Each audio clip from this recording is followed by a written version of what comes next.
साथियों सलाम, नमस्ते, सत श्री अकाल और जय भीम जोहार।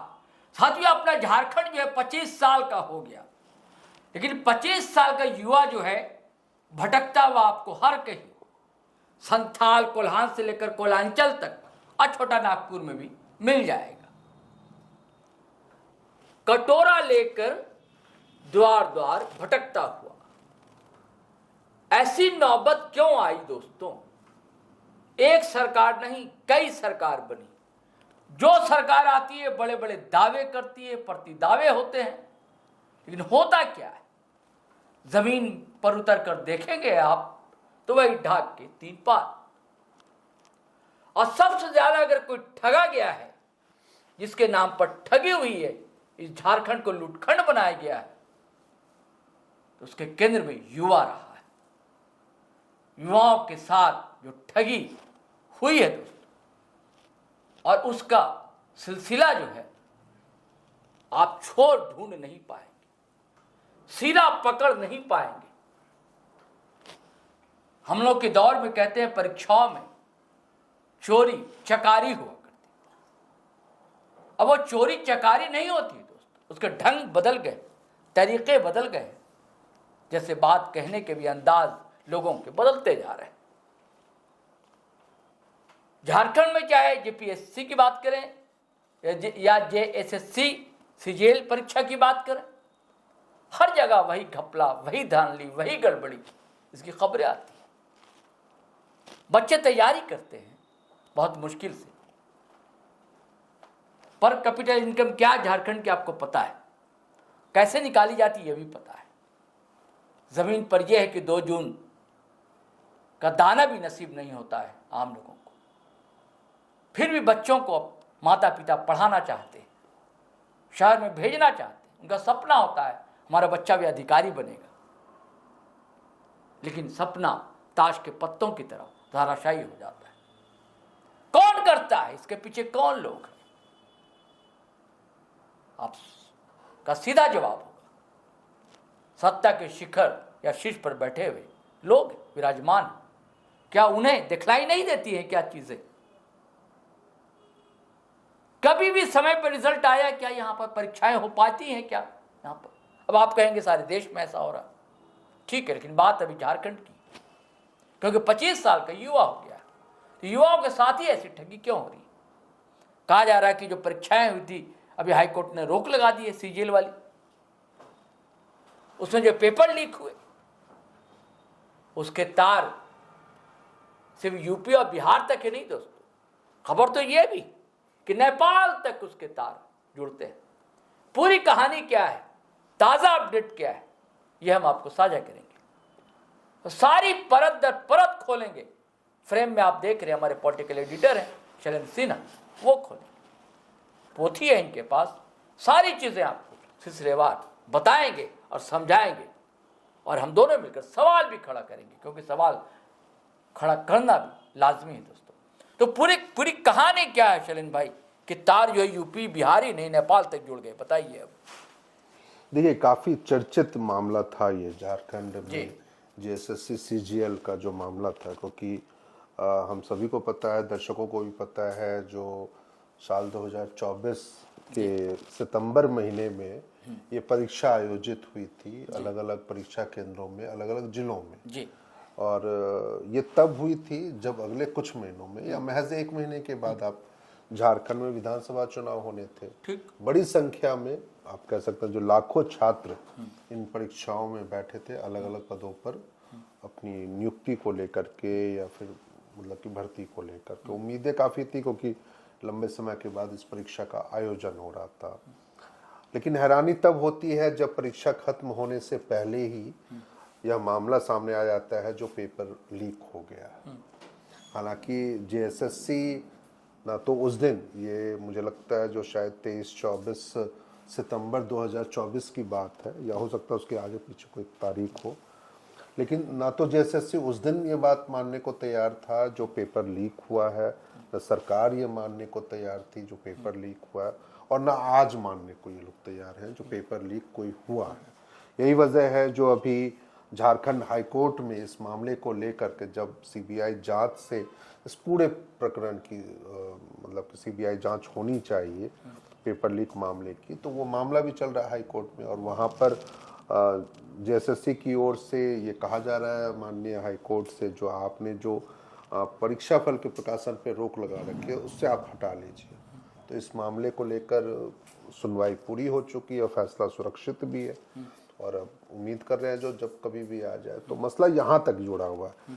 लेकिन मामले का दूसरा दुखद पहलू यह भी है जो पिछले 1 साल से ज़्यादा के समय, अब तो 14 महीने होने को आए हैं इस पूरे घटनाक्रम को लेकर के, इस दौरान कई मामले भी दर्ज होते हैं, छात्रों के प्रदर्शन तक होते हैं, जेएसएससी ऑफिस के बाहर से लेकर राजभवन और विधानसभा घेराव तक की भी बातें हुई थी। इन तमाम चीज़ों में मामले भी दर्ज होते हैं, एफआईआर, मामले की जांच सीआईडी भी कर रही होती है, एसआईटी भी कर रही है।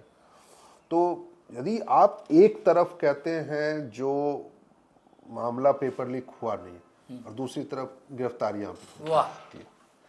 ताज़ा मामला ये है जो अब सूचना ये आई है, जो झारखंड सीआईडी या झारखंड पुलिस आप कह लीजिए, एसआईटी कह लीजिए, जो भी कह लीजिए, उसकी सूचना पर उत्तर प्रदेश के गोरखपुर से एक विनय शाह उर्फ हरिहर सिंह की गिरफ्तारी हुई है महज कुछ घंटों पहले।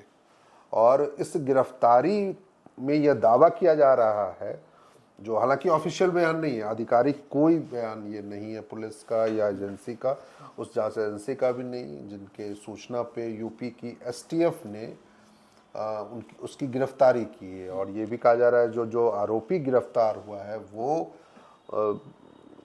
मतलब मास्टरमाइंड था इस पूरे मामले का। तो उसकी सूचना पर या उस गिरफ्तारी में ये कहा जा रहा है जो गोरखपुर से ये गिरफ्तारी हुई है और वो इसका मास्टरमाइंड था और उसके साथ में कई अन्य लोग भी इस मामले को, और अगले कुछ घंटों में आप कह लीजिए या 1-2 दिनों में ट्रांजिट रिमांड पर उसको झारखंड लाया भी जाएगा और उससे पूछताछ भी की जाएगी। उसके खिलाफ, इस विनय शाह के खिलाफ, मैं नाम एक बार कंफर्म कर लेता हूँ क्योंकि ऐसा ना हो जो हम लोग बार बार गलत नाम का प्रयोग कर लें और थोड़े सा कंफ्यूजन बना रहे। तो हाँ, विनय शाह उर्फ हरिहर सिंह, यही नाम मैंने पहले भी लिया था। तो विनय शाह उर्फ हरिहर सिंह के खिलाफ सीआईडी ने इसी साल के शुरू में जनवरी महीने में एक एफआईआर भी दर्ज किया था। एफआईआर में यह कहा गया था उसके खिलाफ जो विनय शाह के विरुद्ध धोखाधड़ी, विश्वासघात, मूल्यवान प्रतिभूतियों के साथ छेड़छाड़ करना, परीक्षा अधिनियम, ये वही परीक्षा अधिनियम है जो पेपर लीक से संबंधित पिछले हेमंत सरकार के कार्यकाल के दौरान विधानसभा से एक खास कानून पास करवाया गया था। तो उस परीक्षा अधिनियम के तहत बीएनएस की गंभीर धाराओं में 316/2, 318(2), 318(4), 61(2) और प्रतियोगी परीक्षा अधिनियम 2023 में धारा 12(2) और 12(3) के तहत केस दर्ज किया था। तो इस मामले, इस मतलब कि कांड के ही तहत विनय शाह उर्फ हरिहर सिंह की गिरफ्तारी यूपी के गोरखपुर से हुई है। मसला यही है जो इसी मामले में सीआईडी ने पिछले महीने अक्टूबर में ही आप संतोष मस्ताना की गिरफ्तारी कर लेते हैं। संतोष मस्ताना जो झारखंड सरकार के वित्त विभाग में प्रशाखा पदाधिकारी हैं और नौकरी में आने से पहले वो बच्चों के लिए कोचिंग चलाते थे। और कहा तो यह भी जा रहा है जो उन्होंने ही शुरुआती समय में इस मामले में झारखंड हाईकोर्ट में जब ये मामला पहुंचा था, लोगों ने याचिका दायर की थी जिस मामले की जांच होनी चाहिए, तो उन्होंने कुछ सबूत भी हाईकोर्ट में सौंपे थे। बावजूद इसके उस मामले में, और उनके खिलाफ आरोप क्या लगता है संतोष मस्ताना की गिरफ्तारी के खिलाफ, ये वीडियो भी हमने बनवाया था, शेयर भी किया था, बनाया भी था और ये जानकारी दर्शकों के साथ साझा भी किया था। आरोप ये लगता है संतोष मस्ताना के खिलाफ जो उन्होंने कथित तौर पर अफवाह फैलाया था। तो जिस मामले का एक तरफ आप कहते हैं जो वजूद नहीं है, जो पेपर लीक हुआ नहीं है, और दूसरी तरफ उसी से मिलता जुलता हुआ एक कांड दर्ज करके और आप अब हरिहर सिंह उर्फ विनय शाह उर्फ हरिहर सिंह की अच्छा, गिरफ्तारी। नेपाल का और क्या वो कनेक्शन है बता नेपाल, मैं एक लाइन बस मैं भूल गया था आपके इस सवाल का आंसर को। उनकी गिरफ्तारी हुई वहां इसलिए भी हुई है क्योंकि वो वहां पर एक रेलवे में वहां पे इंजीनियर के तौर पे बतौर काम कर रहे थे गोरखपुर में, और नाम बदल करके, और कहा यह जा रहा है जो वो नाम बदल करके जांच एजेंसी से छुप करके फिर वहां वो रह रहे थे, और इस दौरान वो नेपाली सिम का प्रयोग कर रहे थे। अच्छा।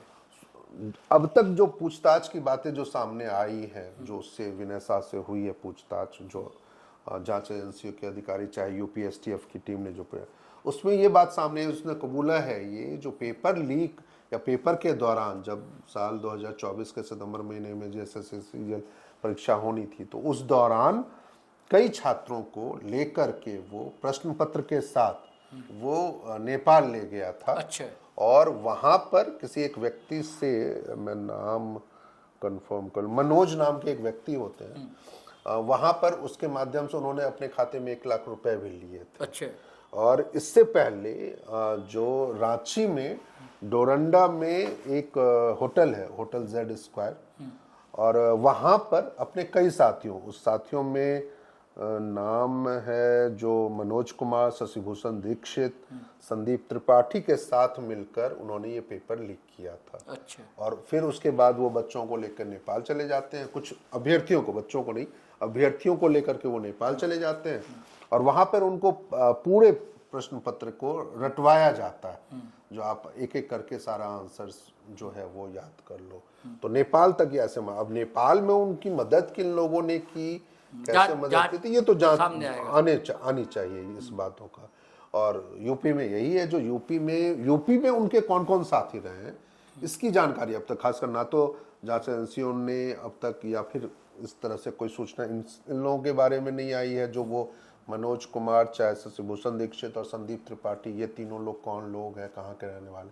जबकि ये कहा जा रहा है जो विनय शाह और जो अभी अरेस्ट हुए हैं विनय शाह उर्फ हरिहर सिंह, ये रांची के ही रहने वाले हैं और नौकरी वो रेलवे में गोरखपुर में करते थे। तो मसला अभी तक यही है। उम्मीद हम लोग ये कर रहे हैं जो झारखंड हाई कोर्ट में जो इस मामले की सुनवाई हो रही है, सुनवाई सिर्फ इस बात पे हो रही है क्योंकि झारखंड हाई कोर्ट ने जब अक्टूबर 2024 में मामले की सुनवाई कर रही थी तो उन्होंने एक आदेश पारित कर दिया था और जेएसएससी को कह दिया था जो वो इस परीक्षा से संबंधित अंतिम परीक्षा फल प्रकाशित ना करें। और इसके खिलाफ पिछले कुछ महीनों पहले जेएसएससी ने याचिका दायर करते हुए माननीय हाईकोर्ट से अपील की है जो आप अपने इस आदेश पे, मतलब रोक जो आपने लगाई है उसको वापस ले लें और हमें परीक्षा फल का प्रकाशन करने दें। यानी एक मामला ये है जो उस मामले की जांच सीबीआई से होनी चाहिए, जो बहुत सारे अभ्यर्थी कर रहे हैं, इसको लेकर के सुनवाई अलग चल रही है, और एक सुनवाई हाईकोर्ट में ही ये है जो उसमें परीक्षा फल के अंतिम प्रकाशन पर लगी रोक। पूरी जांच कब तक पूरी हो जाएगी, क्या लगता है? ये जांच एजेंसी, मुझे तो लगता है जो पहले तो जेएसएससी को ये क्लियर ही कर लेना चाहिए जो क्या वाकई पेपर लीक हुआ है या नहीं।